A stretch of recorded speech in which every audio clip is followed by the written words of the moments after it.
Bonjour à toutes et à tous, vous écoutez Cinécast. Salut Thibaut. Salut Guillaume. Cinécast, c'est le podcast qui chaque semaine vous recommande des films à voir au cinéma, en streaming ou VOD. Aujourd'hui, on parle d'un film qui est déjà sorti en France le 5 octobre dernier. Ouais, la semaine dernière. Voilà, la semaine dernière, tout à fait. Ça s'appelle L'origine du mal. C'est un film de Sébastien Marnier avec Laure Calamy, Doria Tillier et Dominique Blanc. Rien que ça, c'est déjà. Notamment. Ça démarre bien en tout cas. Oui.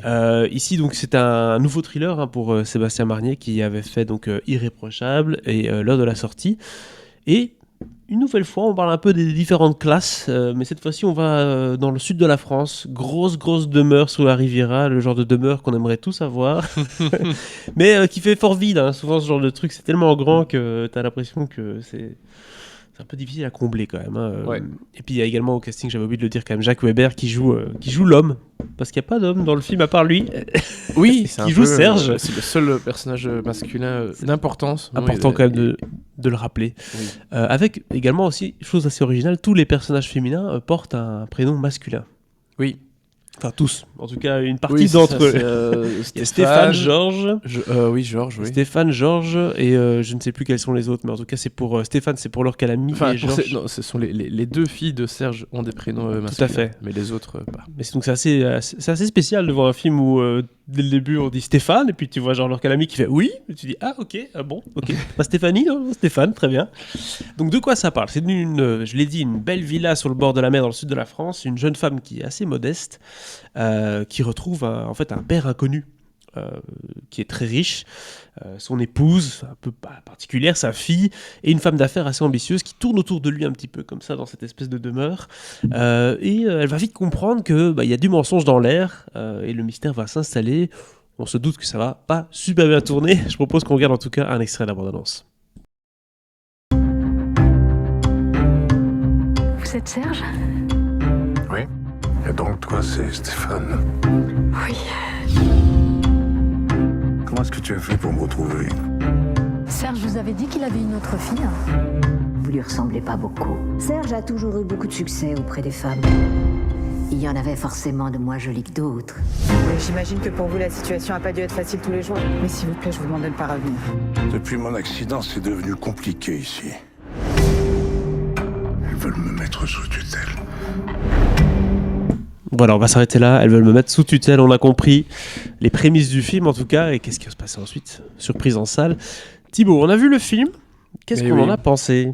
Bah alors toi, je ne sais pas, mais tu vas me faire une joie de me le dire. Tu veux que je commence? Allez, vas-y, à toi Je l'honneur. commence. Écoute, j'ai trouvé qu'on avait là tous les ingrédients du thriller, slow burn comme on dit en anglais, le truc, tu sais, qui t'installe, ambiance, villa, le bord de la mer. En plus, c'est l'impression que c'est un peu l'hiver, quoi. Tu vois ce que je veux dire? C'est pas genre l'été Tu plein trouves que ça soleil. fait un slow burn, toi? Ouais, je trouve que le rythme est pas très rapide. On va pas se mentir. Non, mais alors, c'est pas parce que c'est pas C'est rapide presque- que c'est que presque- c'est slow burn, quoi. Ouais, je trouve que c'est un peu slow burn. Bon, c'est presque Hitchcockien dans son atmosphère.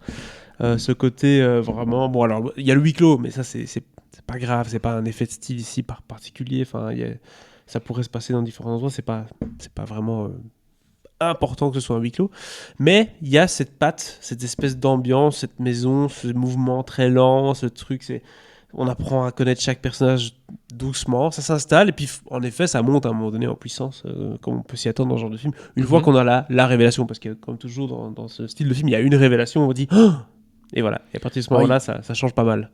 Oui, il y a même plusieurs révélations. Oui, mais il y a la grosse, quoi. Oui, il y a la grosse. On va pas dire de quoi il s'agit. Mais donc voilà, donc c'est un film d'ambiance, un film qui te plonge un peu dans le thriller. Mais voilà, c'est ce que j'en ai pensé de manière générale. J'ai pas été surpris par la proposition de ce film. Oui, alors, je te rejoins sur le côté surprenant. Le film ne l'est pas tant que ça, et en même temps, je m'attendais pas spécialement non plus à être surpris par le film. Néanmoins, ça reste quand même un thriller assez solide parce que effectivement, il y a tous les ingrédients du bon thriller, les trous, les mystères que tu vas devoir un peu, auxquels tu vas devoir réfléchir en tant que spectateur, Ouais. et voilà, et Chacun a on une attend carte. que tu te donnes Ouais. certaines clés pour tout comprendre. Donc ça fonctionne bien. Il y a un gros travail d'ambiance. Mhm. La villa, effectivement, le côté très décalé des personnages qui jouent, le côté très faux-folle de l'épouse de Oui. Serge, qui est bah ouais, fantasque, haute en couleurs, tout ce que tu veux. Et qui, de par ses choix, sa façon de vivre, bah, donne au film quand même pas mal de couleurs, pas mal de... Enfin, ça aiguille un peu le film vers certains choix esthétiques qui sont assez forts. Et t'as pas donc une maison classique et des murs blancs, des meubles Ikea et des trucs comme ça. Bah non, Donc, une ça grande donne, demeure comme ça, ce serait non, dommage. déjà, bien sûr, évidemment. Mais donc ça donne un certain cachet Il y a un style. qui est très, très sympathique pour ce type de thriller. On sent qu'il aime bien l'Antimos et les trucs comme ça. J'ai l'impression qu'il y avait quelques petites références, quelques clins d'œil à ce cinéma-là. Ah, ça aurait pu. C'est vrai que ça aurait pu. vois Ouais. Alors, c'est pas aussi barré que certains des films de Lantimos. Ouais, moi je m'attendais à ce Lantimos qu'on aille va un là-dedans. peu plus dans le fantastique. Là, Ouais. on n'est pas dans le fantastique, Non. on reste dans le thriller. Mais ouais, c'est vrai, c'est pas faux. J'y avais pas pensé parce que justement, il n'y a pas ce côté fantastique. Mais t'as un peu raison. Il y a un peu de ça. Mais donc, pour moi, tout ça fait déjà qu'on a quand même une base assez solide. Mhm. Qui fait et qui donne un espace de création à Sébastien Marnier qui est assez fort. Parce que voilà, côté mise en scène, du coup, il se fait pas mal plaisir de par ses espaces, ses décors, et puis les types de personnages. Hein, ça donne il y a beaucoup de scènes de dialogue entre souvent deux personnes, parfois plus. D'ailleurs, les scènes, quand ils sont plus nombreux, Ouais. sont assez folles aussi.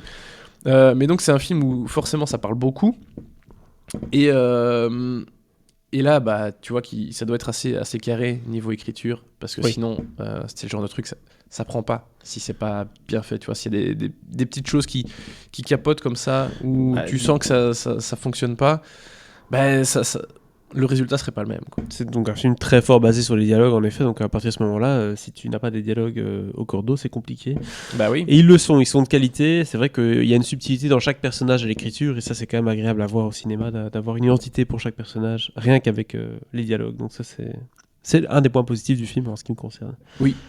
Et Il y en a d'autres. Bah oui, alors j'allais dire un négatif lié à l'écriture, mais ça n'est pas tant que ça, c'est que malgré tout, bon, ce type de film, j'en ai vu un paquet, et donc en général quand on donne certaines clés dès le début, même si on essaye de noyer le poisson par la suite, tu sais que c'est souvent quand même vers ce genre de choses qu'on se dirige, et même si le twist entre guillemets est désamorcé à un moment dans le film et que donc le film prend une autre dynamique à partir de ce moment-là, mais ça fonctionne quand même. Donc malgré parfois le côté un peu prévisible des choses, je trouve que ça ne gâche pas le plaisir en tant que spectateur malgré tout. Ouais, ça j'ai bien aimé, le fait qu'ils ont désamorcé la chose assez rapidement en disant ouais mais peut-être que non en fait, et donc du coup tu reprends un peu le film en cours, et puis après à la fin forcément tu as la réponse, mais oui, en effet, ce genre d'histoire là, il n'y a pas 35 issues possibles, hein. Petite réunion de famille dans une villa à huis clos avec un homme qui a les pleins pouvoirs et des femmes qui lui tournent autour, bah oui forcément, Ouais. Quelqu'un passe à la caisse, hein. Oui, bah oui, bien sûr, Comme on bien dit. sûr. Mais la façon de faire est bien. Et puis malgré autour de ce mystère principal entre guillemets, il y a d'autres petites choses, d'autres petits éléments qui viennent s'y greffer. Et là, parfois, t'as quand même un peu des surprises, même si au final ça tient la route. C'est très logique, voire évident, qu'il pouvait pas en être autrement. Ça fonctionne bien quand même. Donc non, pour moi ça reste c'est bien ficelé, c'est bien géré dans l'ensemble, ça tient vraiment bien la route, et c'est assez haletant mine de rien, parce que les personnages sont vraiment tous bien écrits et assez haut en couleur dans leur style. Voilà, le personnage de Laure Calamy qui joue donc cette femme qui débarque. qui débarque dans la famille. Elle est très particulière, et puis la famille en tant que telle, voilà, j'ai parlé de la femme de Serge qui est déjà assez barjo. Il y a l'autre fille, donc Georges, qui a repris un peu les rênes de la société à son père. Femme d'affaires, quoi. Femme d'affaires qui a vraiment ses principes et tout. Qui est carré. Et puis il y a sa fille qui est là un peu au milieu de tout. Limite à l'ado, ce qu'elle fout là. Ouais, c'est ça, l'ado avec ses rien à AirPods. foutre, et en même temps c'est compliqué. Mais donc voilà, tous ces personnages sont assez géniaux, et ils embarquent les spectateurs assez facilement avec eux, quoi. Exactement, ils te tiennent bien la main, pardon. Petite mention pour Laure Calamy, quand même, qui porte pas le film, mais quand même en partie, hein, j'ai envie de dire, son rôle est central. Toujours. Elle nous surprend pas dans son jeu, parce que ce genre de rôle-là, elle l'a déjà un peu joué, mais elle le fait toujours très très bien, avec une émotion et une authenticité. Je trouve que c'est une actrice assez intéressante, parce que elle apporte une crédibilité au personnage assez immédiate, en fait. Mais c'est-à-dire qu'elle peut passer d'une chose à l'autre avec beaucoup de facilité. Et donc c'est clair que c'est toujours très pratique pour des personnages un peu ambivalents. Alors à ce point-là, je sais pas, enfin de ce niveau-là exactement, je sais pas si on en a déjà beaucoup joué, mais c'est vrai que dans certains rôles, elle a parfois des choses un peu à cacher, etc. Ouais. Mine de rien, quoique dans Antoinette dans les Cévennes, il y avait un petit peu de ça. Très différemment. Oui, mais bon, elle a aussi un personnage... Mais il y a un petit peu de ça. Et même dans 10%. Oui, mais dans 10%, clairement, oui, c'est évident. Donc, on sait bien qu'elle sait bien jouer ce genre de choses, et elle le prouve encore une fois. Et je trouve que, bon, c'est un peu bizarre comme commentaire, mais je trouve que c'est une femme qui est tout à fait crédible à sa place dans le cinéma, dans le sens où j'ai l'impression de voir une vraie femme à l'écran et pas une reproduction de ce qu'on pourrait penser qu'est une femme aujourd'hui. Tu vois ce que je veux dire ? Quand je vois une Virginie Efira qui débarque avec ses cheveux blonds jusque par terre, etc., je suis directement plongé dans une autre représentation de la femme. Okay. Et ici, Laure Calamy, je la vois et je me dis, bah voilà, c'est quelqu'un que je pourrais croiser à l'école de mes gosses, au supermarché. Tu vois ce que je veux dire ? Elle est tout à fait...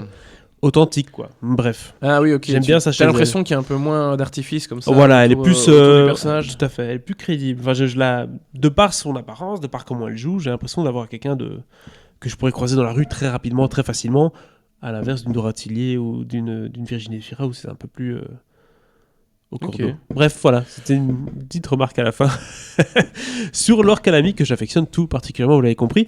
Qu'est-ce que tu donnes comme note du coup, Thibaut, à ce film ? Aussi un bon 3,5. C'est nouveau ça, les 3,5, c'est... Écoute, il faut un peu de nuance dans ce monde. 3,5 du coup pour ce film de Sébastien Marnier que vous pouvez voir en salle depuis le 5 octobre. Écoute, bonne recommandation, un bon film français en tout cas, qu'on vous recommande. N'hésitez pas à nous partager dans les commentaires votre avis sur ce film si vous l'avez déjà vu, et surtout abonnez-vous au podcast sur la plateforme de votre choix. À très bientôt pour de nouvelles recommandations.